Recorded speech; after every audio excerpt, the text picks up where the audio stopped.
Good evening, everyone. Welcome back to Horsepower Obsessed. Today, we're going to discuss the C8 Corvette on a few different levels, starting with the production that just began today.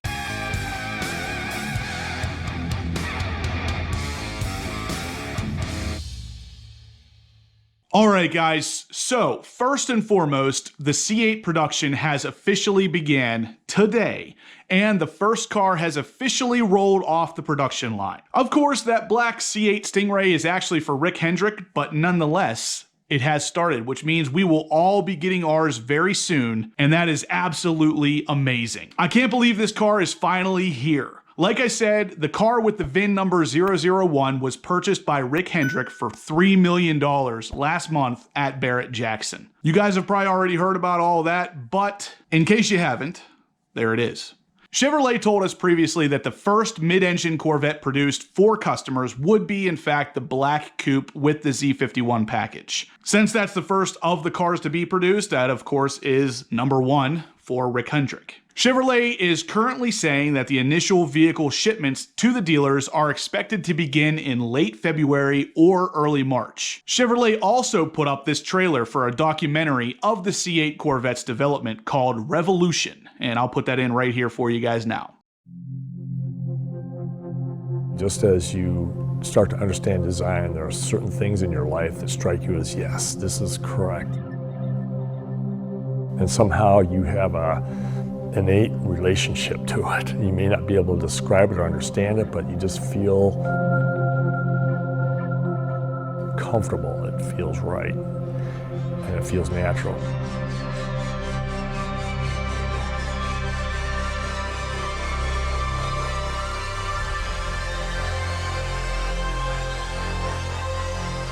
It's this awe-inspiring vehicle, but it's also something that is born out of pure function. And quite frankly, by the time you get to 8, it's the full embodiment of what that is. We dreamed about it for years, but I would say 30 years ago, no one in a million years would have dreamed about us developing this at the Nürburgring. This car is not evolutionary, it's revolutionary. And you only get one chance to do it right.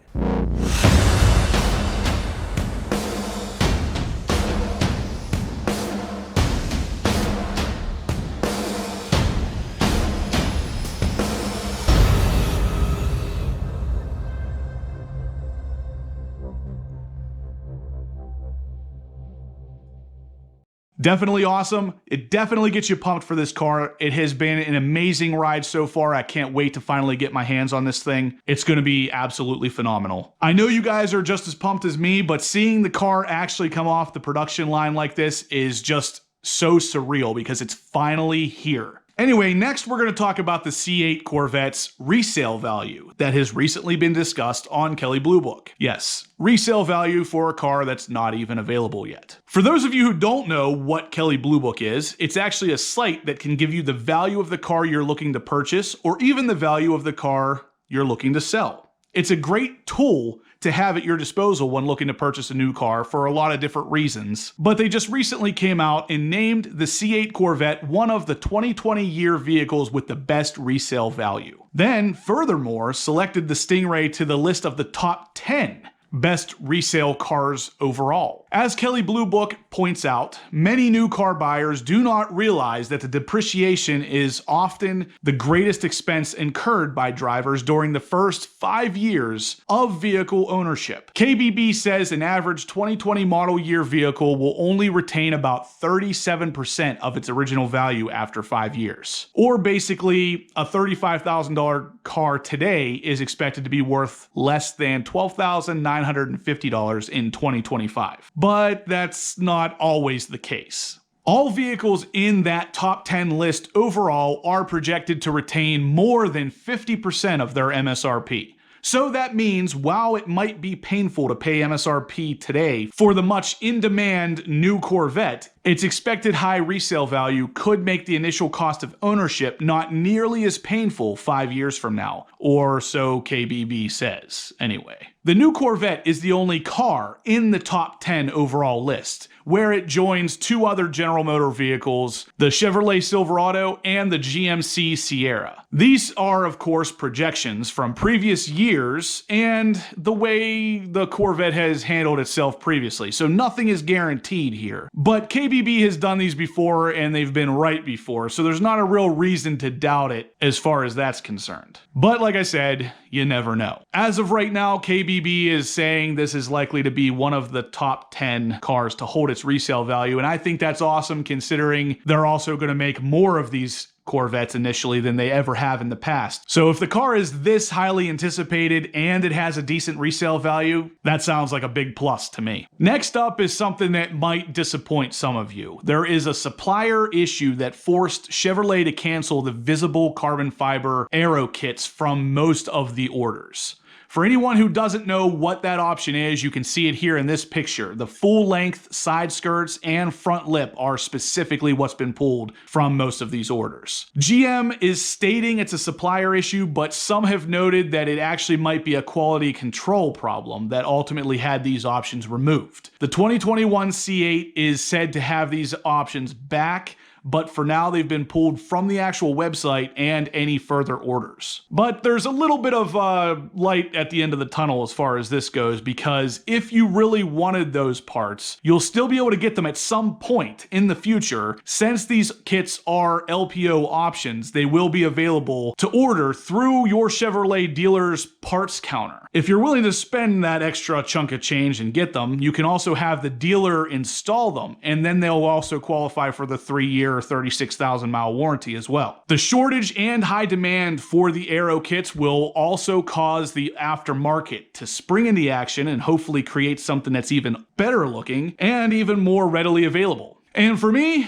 I'm looking right at ACS Composite. They're the ones that typically make the side skirts and parts for the C7 Corvette that look like they're OEM anyway. So I would bank on ACS having these available relatively quickly. Next up is a bunch of C8 Corvettes that have been pictured at the Bowling Green, Kentucky plant. As you can see, some of these cars have real VINs, none of them ending in EX, which indicates that they were test vehicles. These seem to be the real deal. Chevrolet has been building new Corvettes for the last couple months, though they aren't customer-ordered vehicles. These are likely a small production run built after the run of test fleet vehicles, but before full-on production of cars that have been ordered. Technically, they would be production cars with proper VINs, but not ordered by specific dealerships. Some reports go on to suggest that these cars might be used by Chevrolet as some kind of stimulus deal, with high-volume dealerships getting 3 extra cars to sell. Other dealerships could receive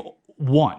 Either way, it's awesome to see these cars finally being built for something other than an EX car that will eventually be crushed anyway. Lastly, there was recently pictured a hidden Easter egg found in the door jamb of the C8 Corvette. This is where the first Zora head will make its appearance. Zora appears on the American-made sticker featuring Bowling Green assembly and 4 logos that are displayed in each corner with the Zora head logo at the bottom right. With his profile appearing here on the sticker, it means that his likeliness will appear on every single C8 Corvette to be produced and sold worldwide. These stickers were not on any of the C8s at this past year's Corvettes at Carlisle, but those were pre-production models, and I'm guessing they don't put all of the stickers on the cars as they do for the customer cars. Definitely a cool little nod to the man himself, and it looks like Zora will be on the C8 regardless if we end up getting a special Zora edition model or not.